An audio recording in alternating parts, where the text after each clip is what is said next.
ఇవాళ మధ్యాహ్నం 3:30 గంటలకు 5గురు ఫిరాయింపు ఎమ్మెల్యేల అనర్హత పిటిషన్లపై తెలంగాణ అసెంబ్లీ స్పీకర్ తీర్పు ప్రకటించనున్నారు. అరకెపూడి గాంధీ, తెల్లం వెంకట్రావు, బండ్ల కృష్ణమోహన్ రెడ్డి, ప్రకాష్ గౌడ్, గూడెం మహిపాల్ రెడ్డిలపై బీఆర్ఎస్ దాఖలు చేసిన అనర్హత పిటిషన్ పట్ల స్పీకర్ తీర్పు వెల్లడించనున్నారు. తీర్పు పత్రాలను శాసనసభ వెబ్సైట్లో అప్లోడ్ చేయనున్నారు. 10 మంది పార్టీ ఫిరాయించారని, వారిపై అనర్హత వేటు వేయాలని బీఆర్ఎస్ పిటిషన్ దాఖలు చేసింది. పిటిషన్లపై నిర్ణయం తీసుకునేలా ఆదేశించాలని హైకోర్టు, సుప్రీంకోర్టును బీఆర్ఎస్ ఆశ్రయించింది. 4 వారాల్లోగా తేల్చాలని గత నెలలోనే సుప్రీంకోర్టు ఆదేశాలు ఇచ్చింది. ఈ నెల 19న సుప్రీంకోర్టులో మరోమారు విచారణ ఉండగా 5గురిపై నిర్ణయం తీసుకోనున్నారు స్పీకర్. ఇప్పటి వరకు 8 పిటిషన్లపై విచారణ పూర్తి చేశారు సభాపతి.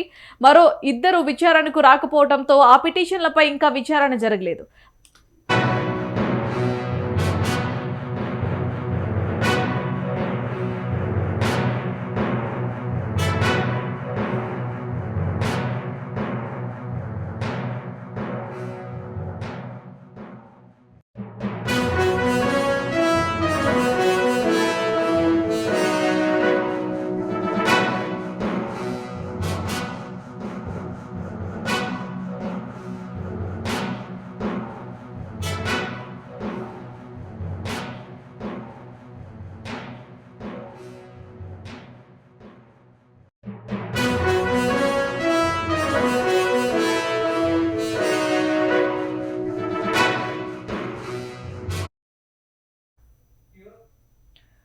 బులెటిన్లో బ్రేకింగ్ న్యూస్ చూస్తున్నాం. ఇవాళ మధ్యాహ్నం 3:30 గంటలకు 5గురు ఫిరాయింపు ఎమ్మెల్యేల అనర్హత పిటిషన్లపై తెలంగాణ స్పీకర్ తీర్పు ప్రకటించనున్నారు. అరకెపూడి గాంధీ, తెల్లం వెంకట్రావు, బండ్ల కృష్ణమోహన్ రెడ్డి, ప్రకాష్ గౌడ్, గూడెం మహిపాల్ రెడ్డిలపై బీఆర్ఎస్ దాఖలు చేసిన అనర్హత పిటిషన్ పట్ల స్పీకర్ తీర్పు వెలువడించనున్నారు.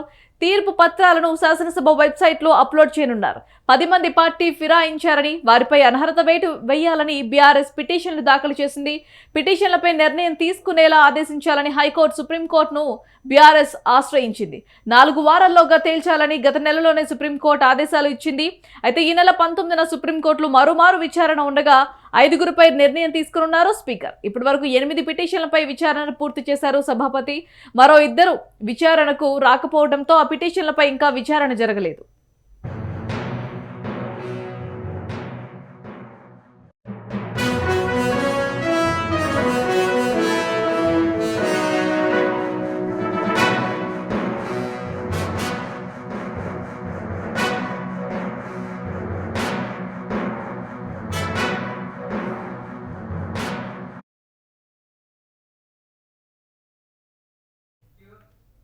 రైట్, ఇదే అంశానికి సంబంధించి మరింత సమాచారం మా ప్రతినిధి చారి అందిస్తారు. రైట్ చారి, చెప్పండి.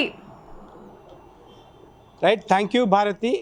ఎమ్మెల్యేల అనర్హత విషయంలో గత కొన్ని నెలలకు కూడా ఈ విషయంలో చాలా ఉత్కంఠ నెలకొంటుంది. ఈ విషయం కూడా పూర్తిగా తెలంగాణ శాసనసభ సంబంధించిన స్పీకర్ చేతిలో ఉంది.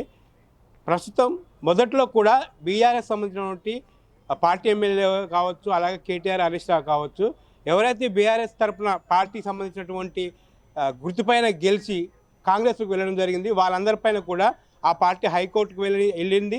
ఆ హైకోర్టులో కూడా చర్చ జరిగింది. వీళ్ళ ఎవరైతే పార్టీ మారినటువంటి ఎమ్మెల్యేలు ఎవరైతే ఉన్నారో వాళ్ళందరిపై కూడా చర్యలు తీసుకోవాలి, మీ పూర్తి నిర్ణయం ఏంటో తెలియజేయాలని చెప్పేసి అసెంబ్లీ స్పీకర్కు హైకోర్టు చెప్పడం జరిగింది.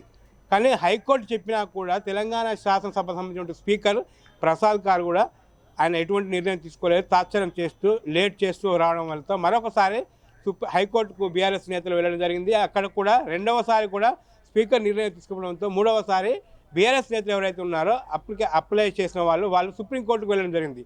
సో సుప్రీంకోర్టుకు వెళ్ళిన తర్వాత కూడా పూర్తిగా సీన్ మారిపోయిందని చెప్పవచ్చు. ఎందుకంటే హైకోర్టు తీర్పు ఇచ్చినా కూడా స్పీకర్ నిర్ణయం తీసుకోకపోవడంపై సుప్రీంకోర్టు చాలా సీరియస్గా ఈ విషయాన్ని తీసుకుంది. స్పీకర్ కూడా చాలా ఘాటు వ్యాఖ్యలు చేసింది. వీలైనంత త్వరకు, అంటే హైకోర్టు 2 సార్లు గడువు ఇచ్చినా కూడా ఎందుకు నిర్ణయం తీసుకోలేదని చెప్పేసి హైకోర్టు సంబంధించిన ఆ విషయంలో కూడా స్పీకర్ను ప్రశ్నించడం జరిగింది.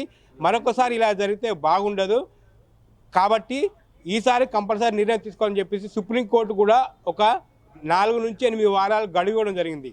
ఆ గడువులోపు కూడా స్పీకర్ నిర్ణయం తీసుకోకపోతే మాత్రం స్పీకర్ కొత్త సంవత్సరంలో ఎక్కడ ఉంటాడో ఆయన తెలుసుకోవాలనే విషయం కూడా చాలా ఘాటుగా స్పీకర్పై సుప్రీంకోర్టు సీరియస్ అయింది. ఇక అనర్హత విషయంలో అయితే ఈ ప్రాసెస్లో కూడా స్పీకర్ ఈరోజు 5 మంది ఎమ్మెల్యేలపై తుది తీర్పు ఇవ్వబోతున్నారు. వారిలో అరికపూడి గాంధీ, తెల్ల వెంకట్రావు, బండ్ల కృష్ణమోహన్ రెడ్డి, ప్రకాష్ గౌడ్, గూడెం మహిపాల్ రెడ్డి వీళ్ళపై ఈరోజు 3:30 తీర్పు వెలువడనుంది. ఎందుకంటే మొత్తం 10 మంది ఉన్నారు. 10 మందిలో 8 మంది పైన చర్చ ఆల్రెడీ విచారణ జరుగుతుంది. అందులో ఆ 8 మందిలో ఇప్పుడు 5 మందికి ఈరోజు తుది తీర్పు ఇవ్వబోతుంది. వాళ్ళపై నిర్ణయం తీసుకోబోతున్నారు స్పీకరు. ఇక మిగిలిన 2 దానం నాగేందర్, కడియం శ్రీహర్ ఉన్నారు. వీళ్ళ విషయంలో కూడా వీళ్ళకు మరికొంత కాస్త టైం కావాలని చెప్పేసి స్పీకర్ను కోరిన నేపథ్యంలో కొంత టైం వాళ్ళకి ఇవ్వడం జరిగింది. ఇక ఈరోజు వీళ్ళ 5 విషయంలో కూడా ఈరోజు 3:30 స్పీకర్ దగ్గరికి వీళ్ళు రాబోతున్నారు. బీఆర్ఎస్ పార్టీకి సంబంధించినటువంటి ఎవరైతే ఉన్నారో వాళ్ళకి సంబంధించినటువంటి అడ్వకేట్లు కావచ్చు, అలాగే అనర్హత వేటు ఎదుర్కొంటున్నటువంటి నాయకులు ఎవరైతే ఎమ్మెల్యేలు ఉన్నారో వాళ్ళ తరపు సంబంధించినటువంటి అడ్వకేట్లు కూడా ఈరోజు స్పీకర్ ప్రసాద్ వద్దకు 3:30 రాబోతున్నారు. కాబట్టి ఇరువురు అడ్వకేట్లు ఇక్కడికి 3:30 వస్తున్నారు. ఈరోజు తుది తీర్పు రావడం నేపథ్యంలో కూడా సర్వత్రా ఉత్కంఠ నెరబోతున్న నేపథ్యంలో కూడా అసెంబ్లీ ప్రాంగణం అంతా కూడా చాలా పోలీస్ బందోబస్తు ఏర్పాటుతో కూడా ఇక్కడ ఏర్పాటు చేయడం. కాబట్టి బీఆర్ఎస్ పార్టీ సంబంధించిన ఎమ్మెల్యేలు కూడా ఇక్కడ భారీ ఎత్తున వచ్చే అవకాశం ఉన్న నేపథ్యంలో కూడా చూడాలి ఈరోజు తీసుకునే నిర్ణయం ఎలా ఉంటుంది, మిగతా ఎమ్మెల్యేల ఉన్న నిర్ణయం కూడా ఎలా ఉండబోతుంది అనేది ఈ నిర్ణయం తీసుకున్న దాన్ని బట్టి కూడా అది ఆధారపడి ఉంటుంది. ఇక మిగిలిన దానం కడియం నారేందర్ విషయంలో కూడా టైం ఉంది కాబట్టి వాళ్ళు కూడా టైం కోవడంతో విచారణకు వాళ్ళకు కొంచెం లేట్ అయ్యే అవకాశం ఉన్నాయి.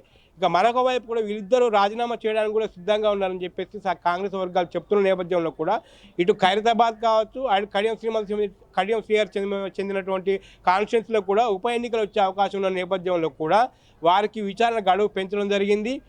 ఈరోజు ఈ 5 విషయంలో కూడా తుది నిర్ణయం ఈరోజు వెలువడాల్సింది కాబట్టి చూడాలి.